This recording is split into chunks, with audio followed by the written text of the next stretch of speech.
और चलिए इस बीच यहाँ पर सीधा रुक करते हैं जहां पर गोरखपुर में सीएम योगी आदित्यनाथ सभा को संबोधित कर रहे हैं। क्या कुछ कर रहे हैं चलिए सुनते हैं। कर देना भारत की प्राचीन आरोग्य की पद्धति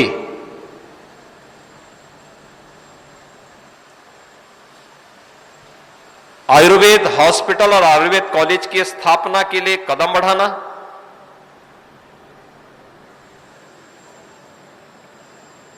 यानी आप देख रहे होंगे अलग अलग पक्ष हैं। दुनिया आज जिसको मान्यता दे रही है, आयुष की इस ताकत को आज दुनिया ने महसूस किया है। हां, वहां तक पहुंचाने वाला कोई इससे पहले नहीं था। इस देश को आभार व्यक्त करना चाहिए प्रधानमंत्री मोदी जी के प्रति, जिन्होंने योग और आयुर्वेद को एक वैश्विक मान्यता उपलब्ध कराने में अपना योगदान दिया। आज 21 जून की तिथि विश्व योग दिवस के रूप में मनाई जा रही है। योग हजारों वर्षों की विरासत है, लेकिन योग संस्थान गोरखपीठ में पहले से चलता है। ये मूलतः योग पीठ है। कोरोना महामारी के दौरान आपने देखा होगा कैसे कोरोना महामारी के दौरान आयुष काढ़ा, आयुष कवच, आयुर्वेद से जुड़े हुए वे तमाम नुस्खे जो व्यक्ति की प्रतिरोधक क्षमता को बढ़ाने की ताकत रखते हैं, रोग से लड़ने की ताकत पैदा करते हैं, इन सभी को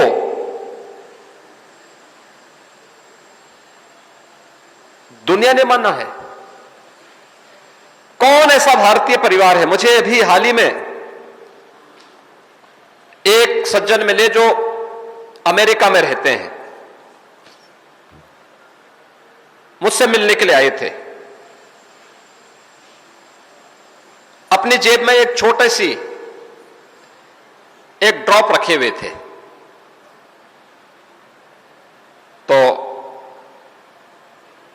जैसे उनके लिए कोई पेय आया, पहले पानी आया तो उन्होंने उसमें 2 ड्रॉप डाली। मैंने कहा ये क्या है? उन्होंने कहा तुलसी। तो मैंने कहा क्या अमेरिका से आप लेके आए हैं?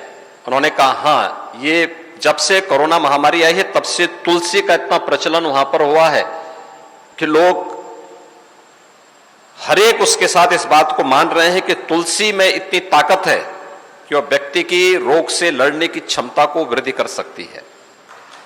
देखिए, तुलसी का पूजन कौन, भारत का सनातन धर्म का ऐसा, यानी हनुमान जी जब लंका में जाते हैं तो वैष्णव कौन है ये पहचानने के लिए वह जब विभीषण के यहां जाता तो वह तुलसी का पौधा ही देखते हैं। याद करिए, हजारों वर्ष पहले भी तुलसी की मान्यता हमारे यहां थी। अलग विषय है कि वेदांती जी न मानते हो। मैं गया था उनके यहां तुलसी नहीं देखी मैंने। गुरुजनों के प्रति, अपने राष्ट्र नायकों के प्रति किसी ने कुछ भी किया है तो उसके प्रति श्रद्धा का वह भाव, वही हमें ज्ञानवान बना देगा। कोरा पुस्तकीय ज्ञान हमें कभी आगे नहीं बढ़ा सकता। व्यवहारिक धरातल पर भी हमें उतारने की ताकत अर्जित करनी होगी, और व्यवहारिक धरातल पर उतारने के लिए ही, मुझे याद है पहले यहां पर जो कार्यक्रम होते थे, महाराणा प्रताप शिक्षा परिषद की संस्थाओं का योगदान केवल एक दिन होता था, श्रद्धांजलि सभा के दिन। मैंने कहा भी नहीं, ऐसा नहीं चलेगा। यहां पे जो भी वक्ता आता है वह उस क्षेत्र का अधिकृत विद्वान होता है, उसके पास व्यवहारिक जानकारी होती है, और इसलिए व्यवस्था बनाओ कि महाराणा प्रताप शिक्षा परिषद की अलग अलग संस्थाएं अलग अलग दिन इस कार्यक्रम में भागीदार बने, और फिर इस प्रकार की गोष्ठियां अलग अलग संस्थाएं अपने अपने यहां फिर आयोजित भी करें। केवल पुस्तकीय ज्ञान ही ज्ञान नहीं है, एक सैद्धांतिक ज्ञान है। जब तक आप इसको व्यवहारिक रूप से नहीं अंगीकार करेंगे और इसको चरितार्थ नहीं करेंगे, आचार और विचार में जब तक समन्वय नहीं होगा, तब तक तो जीवन का कल्याण नहीं होगा, जीवन में सफलता का मार्ग प्रशस्त नहीं हो सकता है।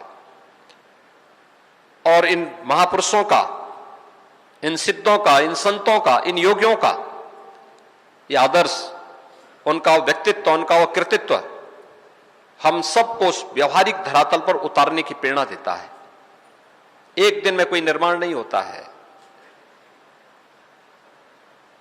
वर्ष लगते हैं, युग लगते हैं।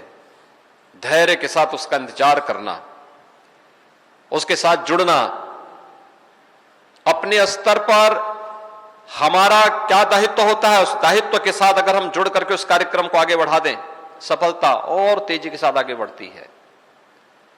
कौन सोचता था